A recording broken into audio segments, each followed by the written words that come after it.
नमस्कार। ताम्रनगरी क्लासेज में आपका हार्दिक स्वागत एवं अभिनंदन।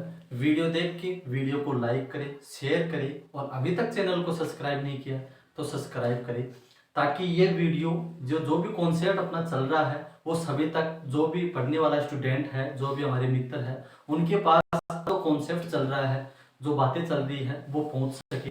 तो वीडियो को शेयर करना ना भूलें।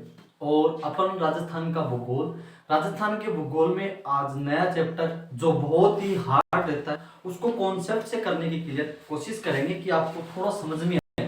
राजस्थान का अफवाह तंत्र, टॉपिक का नाम है राजस्थान का अफवाह तंत्र।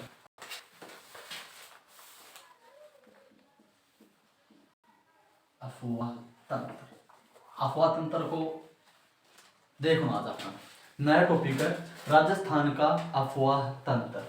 अफवाह तंत्र, अब देखो जो जल हुआ है, जल दो प्रकार का, कितना प्रकार का जल? दो प्रकार का। कौन कौन सा जल दो प्रकार का होता है? एक तो सतही जल जो स्थिर होता है और एक गतिशील होता है। एक तो स्थिर और एक गतिशील। कौन कौन से जल? स्थिर और गतिशील। स्थिर जल किससे प्राप्त होता है? तालाब से, तालाब से होता है, झील से। इनसे कौन सा जल मिलता है? स्थिर। गतिशील नदियों से, झरनों से जो जल प्राप्त होता है उसको क्या बोलते हैं? गतिशील। अब देखो इसकी कुछ बात करते हैं जिससे क्वेश्चन आ रहे हैं, वो सुनो पहले। राजस्थान का जो कुल क्षेत्रफल है, भारत के कुल क्षेत्रफल का कितना प्रतिशत है? 10.41%। कितना है? 10.41%। बहुत बार आया हुआ क्वेश्चन, बहुत बार आया हुआ क्वेश्चन। राजस्थान का कुल क्षेत्रफल भारत के कुल क्षेत्रफल का कितना प्रतिशत है? 10.41%। अब राजस्थान में स्थायी जल देखते हैं, सतही जल जो भी है, सतही जल। अब राजस्थान में जो सतही जल है भारत के कुल 1.16% के बराबर है, मतलब 1/100। भारत में अगर 100% जल है तो राजस्थान में कितना है? 1%। कितना है? 1%। एग्जैक्ट वैल्यू पूछे तो कितनी है? 1.16%।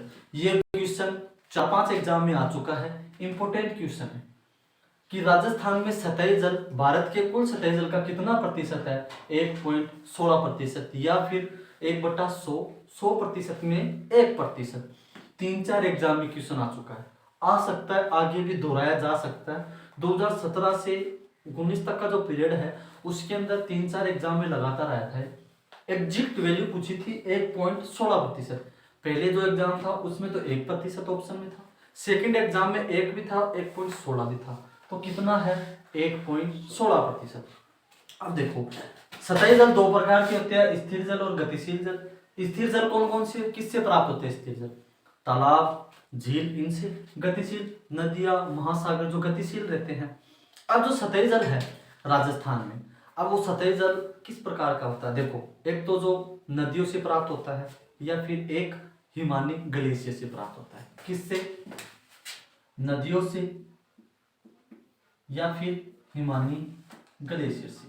जल इनसे आता है, नदियों से जाके किसी में कोई झील बन जाता है, नदी से मिलकर झील बनती है, कोई तालाब बन जाता है, हिमानी ग्लेशियर पिघलता है तो समुद्र का जो तल है उसमें उत्थान होता है, समुद्र के जल में। अब देखो राजस्थान में जो सतही जल है कितना प्रतिशत है? 1.16%, या फिर टोटल 1%। कितना है? 1%। मतलब राजस्थान में पानी की कमी है, जल की कमी है। अपन देख सकते हैं, राजस्थान में जल की कमी है। पहली बात, राजस्थान में जो भी जल है, अब देखो राजस्थान में मानसून वर्षा 90% भाग पे होती है, मावठ 10% करती है। मतलब राजस्थान में 100% जल है मानसून से आएगा, तो 100 का 90% तो आएगा मानसून से और 10% मावठ वाले से। राजस्थान में जो भी वर्षा होगी 90% किससे होगी? मानसून से। मानसून वर्षा ऋतु कब आ रही थी? मैंने जो पहले का वीडियो था उसमें बताया था। बाकी का 10% किससे आएगा? मावठ से आएगा। यहाँ तक कोई दिक्कत नहीं चाहिए। अब जो मानसून में जो वर्षा होगी, मानसून में वर्षा हो रही है कितनी परसेंट? 90%। मानसून में वर्षा होगी तो राजस्थान की जो भी नदियां हैं उनमें पानी आएगा। अब राजस्थान में 2 नदी ऐसी है जो नित्यवाही नदी है। कौन कौन सी नित्यवाही नदी? ये मतलब नित्यवाही का मतलब 12 का 12 महीना, चैत वैशाख जेठ आषाढ़ सावन भादो जो भी है, तो 12 का 12 में बहती रहे लगातार भी लिखे हो नित्यवाही, यानी 12 महीनों बहने वाली नदी कौन सी है राजस्थान की? दो है, चंबल और माही। कौन कौन सी है? चंबल व माही। राजस्थान की नित्यवाही नदियां कौन सी है? चंबल व माही। ये दोनों नदी एमपी से निकलती है। कहां से निकलती है? एमपी से निकलती है, राजस्थान से नहीं निकलती है नहीं, लेकिन राजस्थान में प्रवाहित होती है 12 के 12 महीने।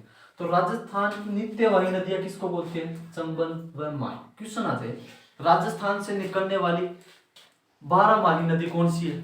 कोई भी नहीं। राजस्थान से निकलने वाली 12 माही नदी कौन सी है? कोई भी नहीं। क्यों? क्योंकि ये दोनों कहां से आ रही है? एमपी से आ रही है। कहां से आ रही है? एमपी से। राजस्थान में जो जल है वो नदियों से आएगा। अब अपन अफवाह तंत्र में सबसे पहले नदी पढ़ेंगे। ये क्वेश्चन भी आया हुआ है, ये क्वेश्चन भी आया हुआ है कि राजस्थान में सतही जल भारत के कुल सतही जल का कितना प्रतिशत है?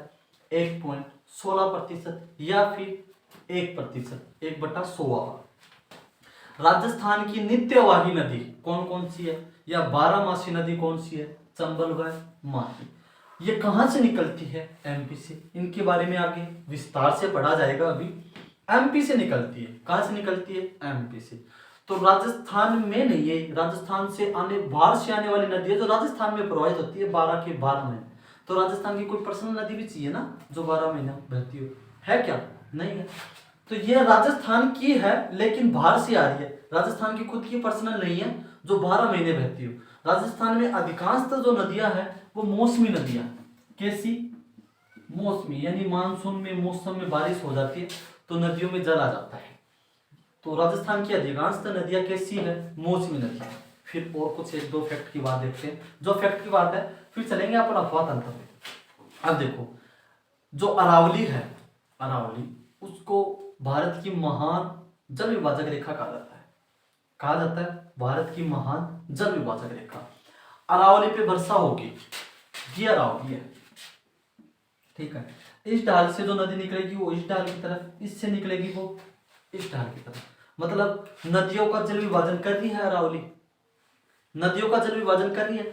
अरावली के पूर्वी ढाल पे वर्षा होगी तो जो भी नदियां रहेंगी अधिकांश नदियां इधर ही जाएगी, और पश्चिमी ढाल पे होगी तो पश्चिम की तरफ जाएगी। लेकिन अरावली में दो नदियां ऐसी है जो अपवाद समान है। मतलब अरावली में एक नदी ऐसी है जो पूर्व से पश्चिम की ओर जाती है, एक नदी ऐसी है जो पश्चिम से पूर्व की ओर। तो अपवाद कौन कौन सी नदी है मैंने अरावली में भी बताया था, आज फिर बता रहा। अब देखो, पहले बनास नदी देखते हैं। बनास राजसमंद से निकलती है, खमनोर की पहाड़ियों से। कहां से? खमनोर की पहाड़ियों से। और बनास पश्चिम से पूर्व की ओर बहती हुई चंबल नदी में मिल जाती है। अरावली को काट दिया, अरावली को काट रही है, पश्चिम से पूर्व की ओर जा रही है, लेकिन पश्चिम का ढाल, अब देखो बता रहा था मैं पहले, पश्चिम के ढालों पे पड़ने पर जो भी नदियां निकलेगी पश्चिम की तरफ जाएगी। लेकिन ये अपवाद है, पश्चिम से निकल के कहां जा रही है? पूर्व की तरफ जा रही है। तो अपवाद में आ गई कौन सी है? बनास। कौन सी नदी है? बनास। एक नदी है लूणी। कौन सी है? लूणी। ये पूर्व से पश्चिम की ओर आती है, फिर आगे जाके कच्छ की खाड़ी, कच्छ के रण में चली जाती है। तो अरावली को अलग अलग भागों में अपवाद किस किस को मान दे अपन? बनास और लूणी में। क्यों? क्योंकि बनास पूर्व पश्चिम से पूर्व की ओर जा रही है और लूणी पूर्व से पश्चिम की ओर जा रही है। तो ये अपवाद स्वरूप है, क्योंकि अरावली नदियों में जल विभाजन का कार्य करती है। पश्चिमी ढाल पे आएगी तो जो नदी है वो पश्चिम की तरफ जाएगी, पूर्वी ढाल पे तो जो नदी है वो पूर्वी की तरफ, पूर्व की तरफ जाएगी। लेकिन अपवाद स्वरूप जो पूर्व से पश्चिम की तरफ जा रही है और पश्चिम से पूर्व की आ रही है, तो वो नदियां अपवाद स्वरूप कौन सी है?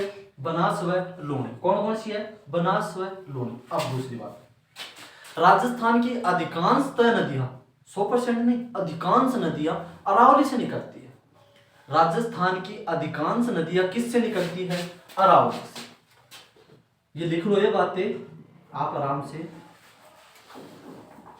राजस्थान, क्योंकि इसकी डेफिनेशन से 3-4 बार क्वेश्चन आ चुके हैं। जो 2017 में वीडियो था, पटवारी मेंस था, उसमें क्वेश्चन आ चुके हैं डेफिनेशन से डायरेक्ट। तो राजस्थान की अधिकांश नदियां 100% नहीं, पूरी की पूरी नहीं, अधिकांश नदियां किससे निकलती है? अरावली से निकलती है। किससे निकलती है? अरावली से। अब देखो भौतिक प्रदेश से लेके आता हूं, राजस्थान में सर्वाधिक नदियां कौन से प्रदेश से प्रभावित होती है? अरावली से। किससे? अरावली से। फिर दूसरा क्वेश्चन, तीसरा क्वेश्चन, सबसे ज्यादा नदियां कौन से संभाग से निकलती है? सबसे ज्यादा नदियां कौन से संभाग से निकलती है? संभाग से निकलती है उदयपुर। उदयपुर संभाग से सर्वाधिक नदियां निकलती है।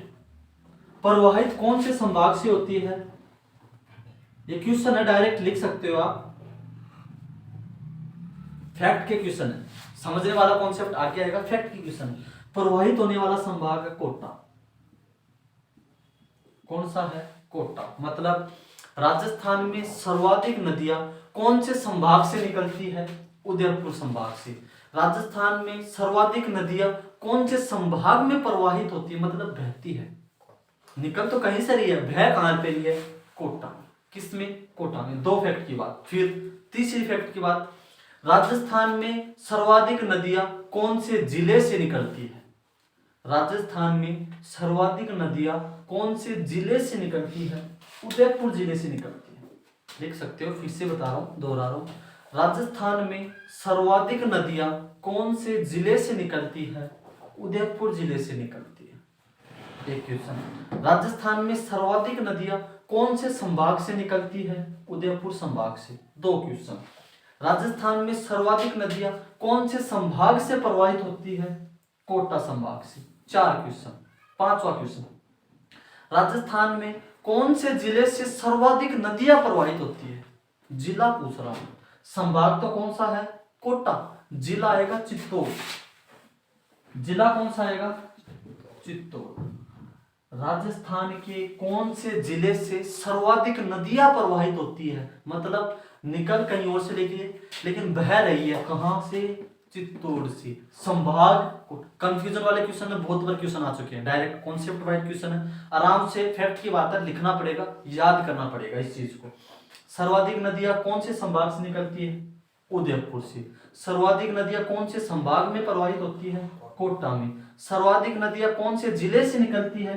उदयपुर से। सर्वाधिक नदियां कौन से जिले से प्रवाहित होती है? चित्तौड़ से।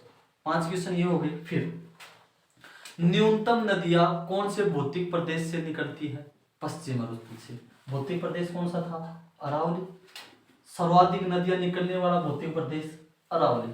न्यूनतम नदियां निकलने वाला भौतिक प्रदेश पश्चिमी मरुस्थल। कौन सा है? पश्चिमी मरुस्थल। एक बात। दूसरी बात, न्यूनतम नदियां कौन से संभाग से? देखो बीकानेर संभाग ऐसा संभाग है जिसमें घग्गर नदी प्रवाहित होती है, लेकिन वो बाहर से आती है, सिर्फ एक। बाकी बीकानेर संभाग में कोई नदी नहीं है, कोई भी नदी नहीं है। तो सर्वाधिक, सबसे कम नदियां कौन से संभाग से प्रवाहित होगी? बीकानेर से। किससे? बीकानेर से। कोई दिक्कत नहीं होनी चाहिए यहां तक। बीकानेर और जो चूरू है, ऐसा जिले हैं राजस्थान के जिससे कोई नदियां नहीं प्रवाहित होती। कौन कौन सा? बीकानेर व चूरू। कौन सा है? बीकानेर व चूरू ऐसे जिले हैं जिससे कोई भी नदी प्रवाहित नहीं होती। कोई भी नदी प्रवाहित नहीं होने वाला जिला बीकानेर व चूरू। बहुत बार क्वेश्चन में आ चुका, बहुत बार पेपर में पूछा जा चुका। ये 8-10 क्वेश्चन थे जो मैंने बताया आपको। फैक्ट की बात थी, सर्वाधिक नदी निकलने वाला भौतिक प्रदेश अरावली, न्यूनतम नदी निकलने वाले भौतिक प्रदेश पश्चिम मरुस्थल। 2 क्वेश्चन। तीसरा, सर्वाधिक नदी निकलने वाला संभाग उदयपुर। सबसे कम नदी निकलने वाला संभाग बीकानेर। संभाग हो गया। सर्वाधिक नदी प्रवाहित होने वाला संभाग कोटा। सर्वाधिक नदी प्रवाहित होने वाला जिला चित्तौड़। सबसे ज्यादा नदी निकलने वाला जिला उदयपुर। ये फैक्ट की बात है। ऐसे जिले जहां से कोई नदी प्रवाहित नहीं होती, बीकानेर व चूरू। ये फैक्ट की बात हो गई। अब इससे आगे चलेंगे, इसकी पूरी जो भी बात है वो मैंने आपको बताई। अब राजस्थान का जो अफवाह तंत्र है, उस अफवाह तंत्र की ओर बढ़ते हैं। ये फैक्ट की बातें मैंने बता दी। इसमें से 5-6 बार क्वेश्चन आ चुके हैं, बहुत ज्यादा बार क्वेश्चन आए। इसका कोई स्क्रीनशॉट लेना चाहे तो ले सकता है। अब देखो, राजस्थान का जो अफवाह तंत्र है उसको 3 प्रकार से 3 भागों में बांटा गया है। कितने भागों में? 3 भागों में। तीन भाग कौन कौन से हैं? पहला आंतरिक प्रवाह, एक बार लिख देता हूं फिर बताऊंगा इनके बारे में। दूसरा बंगाल की खाड़ी,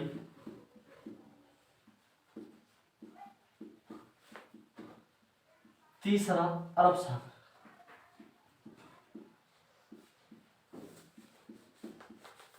कितने हो गए? तीन।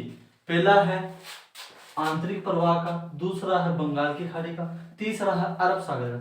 इनका प्रतिशत नया कॉन्सेप्ट में आजकल क्वेश्चन बन सकता है, क्योंकि वन संपदा का भी पूछ चुका, भौतिक प्रदेश से भी पूछ सका, अब अपवाद अंतर से क्वेश्चन बन सकता है, तो इसको अपने को याद रखना पड़ेगा। अपवाद अंतर है 60.2% भाग पर आंतरिक प्रवाह का, बंगाल की खाड़ी का है 23.4%, अरब सागर का है 17.4%। कितना है? अब देखो आंतरिक प्रवाह का, बंगाल की खाड़ी का, अरब सागर का।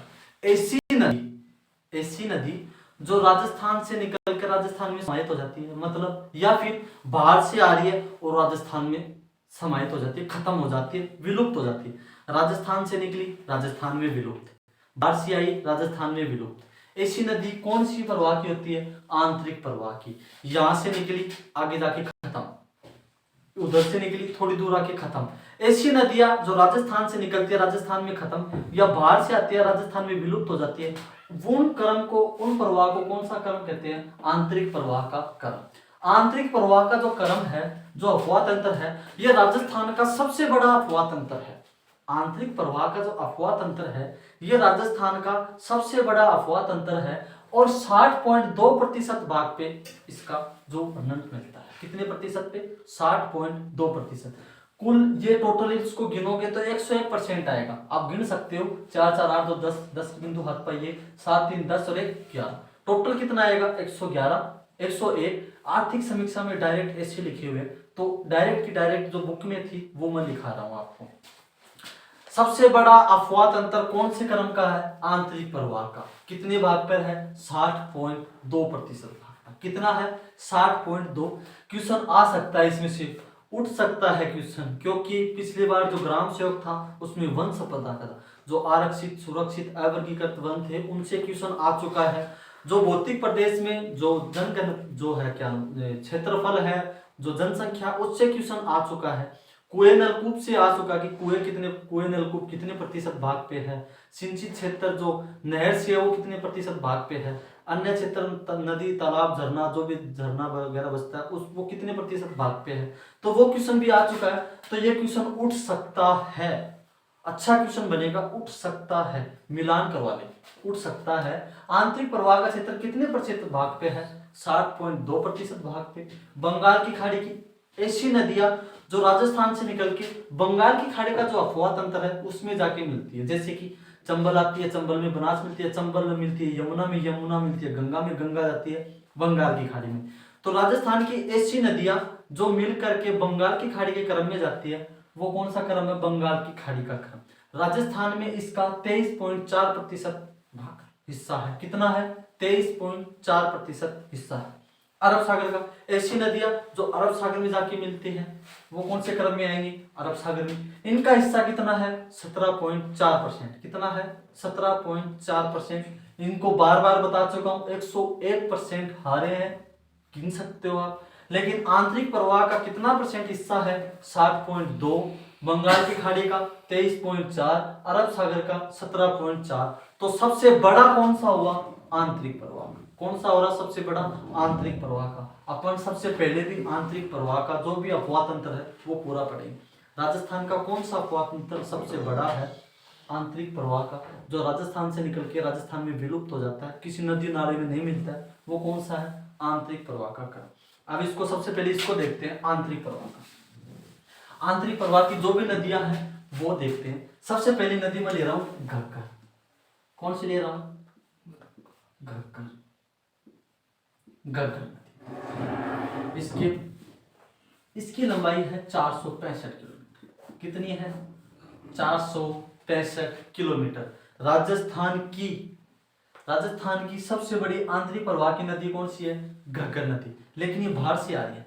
एक क्वेश्चन आएगा राजस्थान की और राजस्थान में, फर्क आएगा, वो दोनों फैक्ट की बात आएगी वो तब बताऊंगा। देखो अभी बता देता हूँ की और में क्या फर्क है। में और की, राजस्थान की मतलब राजस्थान में निकलने वाले, राजस्थान में विलुप्त होने वाली, राजस्थान की, राजस्थान में मतलब बाहर से आ रही है और राजस्थान में विलुप्त हो रही है वो में। ये फैक्ट की बात एग्जामिनर जानबूझ के पूछता है, की और में अंतर, जैसे रीजनिंग में होता है ना, से या में अंतर, इस प्रकार से की और में अंतर। राजस्थान की मतलब राजस्थान की ऐसी नदी जो राजस्थान से निकलकर राजस्थान में विलुप्त हो रही, तो लगाओ की, या फिर राजस्थान में मतलब बाहर से आ रही है और राजस्थान में विलुप्त हो रही है। तो की और में दोनों में फर्क है, की भी सबसे बड़ी नदी आएगी और में की भी सबसे बड़ी नदी आएगी। तो राजस्थान में सबसे बड़ी आंतरिक प्रवाह की नदी है वो कौन सी है, घग्गर नदी। इनको जो वेदों में इसको कहा गया था दृष्ट, क्या कहा गया था, दृष्ट नदी। इसका अन्य नाम भी है और भी उपनाम भी है इसको, मर्त नदी, नट नदी, लेटी हुई नदी, या फिर सोकर, हकरा। इसके उपनाम है राजस्थान के शोक, राजस्थान का शोक। ये सभी किसके नाम है, घग्गर नदी के। वेदों में क्या कहा गया है इसको, दृष्ट नदी। प्राचीन सरस्वती, क्या बोला गया है, प्राचीन सरस्वती, लिख देता हूं।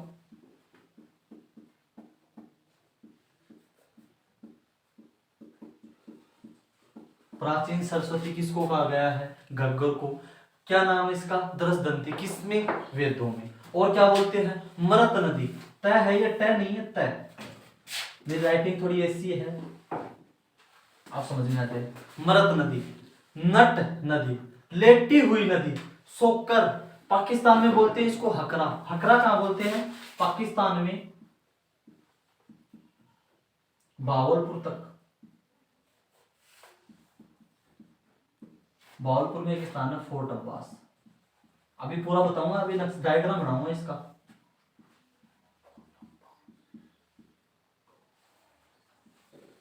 अब देखो पहले तो इसके उपनाम देखो क्या क्या है। वेदों में क्या कहा गया इसको, दृष्टदंती या फिर प्राचीन सरस्वती, मर्त नदी, नट नदी, लेटी हुई नदी, सोकर नदी, हकरा पाकिस्तान में, राजस्थान का शोक, राजस्थान का शोक।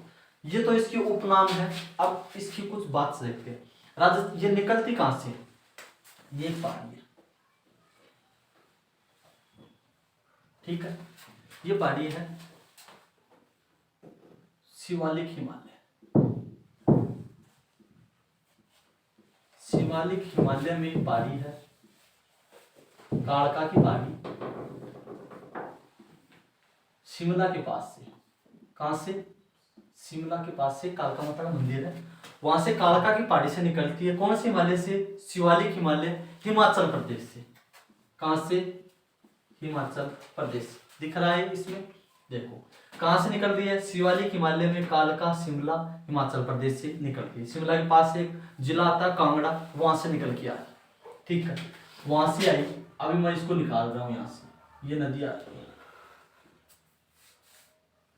अब राजस्थान के उत्तर पूर्व में कौन सा राज्य है, हरियाणा। हरियाणा में हिसार के नजदीक इस पे एक झील बनाई गई है, किसके नीचे, हिसार। हिसार पाकिस्तान के साथ राजस्थान के साथ सीमा बनाता है, कहां पे है, हरियाणा। ओट्टू झील, कौन सी झील है, ओट्टू झील। सबसे पहले जो घग्गर नदी है कहां से निकल रही है, शिवालिक हिमालय से, कालका की पहाड़ी, शिमला, हिमाचल प्रदेश के निकट से निकल के आ रही है। अभी इसकी पूरी बात बताऊंगा। सबसे पहले आके कहां गिर रही है, हरियाणा के हिसार में ओट्टू झील में गिर गई। फिर इस झील के भरने के बाद राजस्थान में आएगी, आगे की तरफ आएगी। यहाँ पे हनुमानगढ़ का एक तहसील है टिब्बी, कौन सी है, टिब्बी। टिब्बी में गांव है तलवाड़ा, कौन सा है, तलवाड़ा। तलवाड़ा और तिलवाड़ा में दोनों में फर्क है, तलवाड़ा तिलवाड़ा सभी में फर्क है, अभी बताऊंगा थोड़ा सा। यहां से एक झील बनाएगी, इसमें आके गिरेगी, ये झील है तलवाड़ा झील। कौन सा है, कौन सी झील है? तड़वाना झील। इससे आगे की तरफ जाएगी, ये इधर है बटनेर, फिर इससे आगे आएगी सूरतगढ़, अनूपगढ़,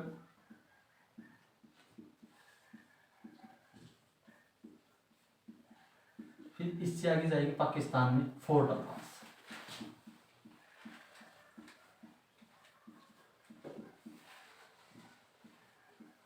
ठीक है, अब देखो इस चीज को, अब समझना ये चीज सारी। घग्गर नदी कहां से निकल रही है? शिवालिक हिमालय से। कौन सी पहाड़ियों से? कालका की पहाड़ी। किसके नजदीक? शिमला, हिमाचल प्रदेश से। राजस्थान से राजस्थान में हिमालय का पानी लेके आने वाली एकमात्र नदी कौन सी है? घग्गर नदी। राजस्थान में हिमालय का पानी लेके आने वाली एकमात्र नदी कौन सी है? घग्गर नदी। शिवालिक हिमालय से निकल के, कालका की पहाड़ियों से निकल के हरियाणा में हिसार के पास कौन सी झील में मिलती है? ओटू झील में आके गिरती है। आजकल इस ओटू झील की खुदाई ज्यादा कर दी जाती है हरियाणा सरकार के द्वारा, तो घग्गर नदी का जो पानी है वो राजस्थान में पहुंच नहीं रहा, लेकिन पहले पहुंचता था, तो पहले का पढ़ना पड़ेगा।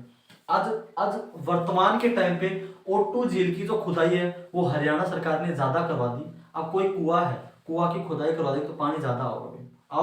यही प्रकार से झील ही, पहले तो इतनी ही मान लो कि प्रकार से बताऊं, या झील है इतनी, अब इनमें खुदाई करवा कर इन खाटो कर देगा तो ज्यादा पानी आओगे। ये प्रकार से कि खुदाई करवा दी तो पानी ज्यादा है, अब इनमें ज्यादा पानी रोको इन नदी को, तो राजस्थान में कम, राजस्थान में को पानी कम आओ, क्योंकि ज्यादा पानी की में पड़ो ओटू झील। कोई दिक्कत है तक? सबसे पहले कौन सी झील में आई? ओटू झील में। फिर राजस्थान से आएगी, राजस्थान में सबसे पहले कहां पे? हनुमानगढ़ के टिब्बी तहसील में तलवाड़ा गांव में तलवाड़ा झील में गिरती है। राजस्थान में प्रवेश टिब्बी तहसील, जिला हनुमानगढ़, लिखता हूं हनुमानगढ़। कौन सा है? हनुमानगढ़। तहसील कौन सी है? टिब्बी। कौन सी झील में? तलवाड़ा झील में। और तलवाड़ा गांव से राजस्थान में क्या करती है? प्रवेश करती है। कोई दिक्कत यहां तक? प्रवेश करने के बाद अगर नॉर्मल वर्षा हो, अगर जिस हिसाब से वर्षा हो रही, तो ये बटनेर से, तलवाड़ा झील से आगे बटनेर के आसपास विलुप्त हो जाती है। नॉर्मल वर्षा हो जैसे चल रही है, तो ये बटनेर हनुमानगढ़ में है, बटनेर का दुर्ग, उसके आसपास जो नॉर्मल वर्षा होती है, सामान्य वर्षा होती है, तो वहां पे क्या होती है? बटनेर के आसपास ये विलुप्त हो जाती है। कहां पे? बटनेर पे। कैसी वर्षा में? सामान्य वर्षा में। कैसी वर्षा में? सामान्य वर्षा। अगर सामान्य वर्षा में तो बटनेर के आसपास विलुप्त हो गई। अगर वर्षा तेज हो गई तो, मूसलाधार वर्षा हो गई तो अनूपगढ़, सूरतगढ़, अनूपगढ़ है, सूरतगढ़ है, एशिया का सबसे बड़ा कृषि फार्म सूरतगढ़, दूसरा अनूपगढ़ है। Super critical power station Suratgarh के अंदर है। सबसे ज्यादा इकाई हो गई, अब 8वीं इकाई चालू की है 660 वाट की, तभी तो राजस्थान की तो बिजली उत्पादन क्षमता बढ़ गई 2800 कुछ हो गई है। तो सबसे ज्यादा, सबसे बड़ी, जैसे कि सामान्य वर्षा में तो बटनेर के पास, और अधिक वर्षा हो गई, मूसलाधार बारिश हो गई, तो कहां तक आके विलुप्त हो जाएगी? सूरतगढ़, अनूपगढ़ के पास आके क्या हो जाएगी? विलुप्त हो जाएगी। सामान्य वर्षा में बटनेर, अधिक वर्षा में अनूपगढ़ के पास। अगर बाढ़ की स्थिति हो गई तो घग्गर नदी पाकिस्तान के बहावलपुर में फोर्ट अब्बास तक जाती है। कैसी स्थिति में? बाढ़ की स्थिति में। कौन सी स्थिति में? बाढ़ की स्थिति में। कहां तक जाती है? बहावलपुर की फोर्ट अब्बास तक। पाकिस्तान में प्रवेश करने के बाद इसको बोला जाता है हकरा। क्या बोला जाता है? हकरा। अब इससे क्वेश्चन आ जाएगा, राजस्थान की ऐसी कौन सी नदी है जो अंतरराष्ट्रीय सीमा बनाती है? घग्गर अंतरराज्य की मैंने चंबल वगैरह बताई थी। राजस्थान की ऐसी कौन सी नदी है जो अंतरराष्ट्रीय सीमा भी बनाती है? अरे राजस्थान से पाकिस्तान की तरफ जाएगी तो अंतरराष्ट्रीय सीमा होकर तो जाएगी। कौन सी आएगी? घग्गर नदी आएगी। घग्गर को पाकिस्तान में क्या कहते हैं? हकरा। क्या कहते हैं? हकरा। अधिक वर्षा हो तो कहां तक आपकी विलुप्त हो जाएगी? अनूपगढ़ तक। अगर सामान्य वर्षा हो तो बटनेर तक। ये कुछ हनुमानगढ़ की ऐसी घग्गर नदी की बात थी, घग्गर नदी जो भी है। अब इसकी एक दो बात हो, अगर देखो ये नदी आ रही है इधर से, इधर भी हनुमानगढ़, उधर भी हनुमानगढ़, ठीक है। नीचे क्या है? जैसे कि ये पूरा हनुमानगढ़ है, ठीक है, इधर भी हनुमानगढ़ है और ऊपर की तरफ भी क्या है? हनुमानगढ़ है। अब राजस्थान हनुमानगढ़ को देखो, हनुमानगढ़ में पूरी सो गई, ऐसे सोते हैं, तो इसको क्या बोलते हैं, लेटी हुई नदी। क्या बोलते हैं, लेटी हुई नदी। इसमें पहले तेज वर्षा होती थी तो पानी तेज आता था। तो हनुमानगढ़ का जो टाउन है, एक तो हनुमानगढ़ कस्बा और एक हनुमानगढ़ जंक्शन, दोनों अलग अलग है। हनुमानगढ़ टाउन कस्बा ये घग्गर नदी के पेटे से नीचे है, घग्गर नदी के पेटे से क्या है, नीचे है। तो अगर घग्गर नदी में पानी आता है तो देखो इससे नीचे कोई रहेगा, ये इसका तल है, इससे नीचे कोई रहेगा तो उसमें पानी आराम से जाएगा। तो हनुमानगढ़ टाउन घग्गर नदी के पेटे से नीचा है, तो घग्गर नदी में वर्षा का पानी आने पर हनुमानगढ़ टाउन पूरा क्या हो जाता है, लबालब भर जाता है, पूरा एकदम पूरा टकाटक तालाब से बन जाओ। क्वेश्चन आएगा हनुमानगढ़ जंक्शन या हनुमानगढ़ टाउन। किताब दिया रखा है कि बहुत सी किताब हनुमानगढ़ जंक्शन दे रखी है, हनुमानगढ़ जंक्शन नहीं है, हनुमानगढ़ टाउन है। ये मैं आपको बता रहा हूं क्या है हनुमानगढ़ टाउन। घग्गर नदी के पेटे से इस नीचे स्थित कौन सा, हनुमानगढ़ जंक्शन या टाउन, हनुमानगढ़ टाउन। घग्गर नदी में अगर पानी आएगा तो हनुमानगढ़ टाउन में भी पानी क्या जाए, कोई दिक्कत है, इसके पेटे से नीचे स्थित है।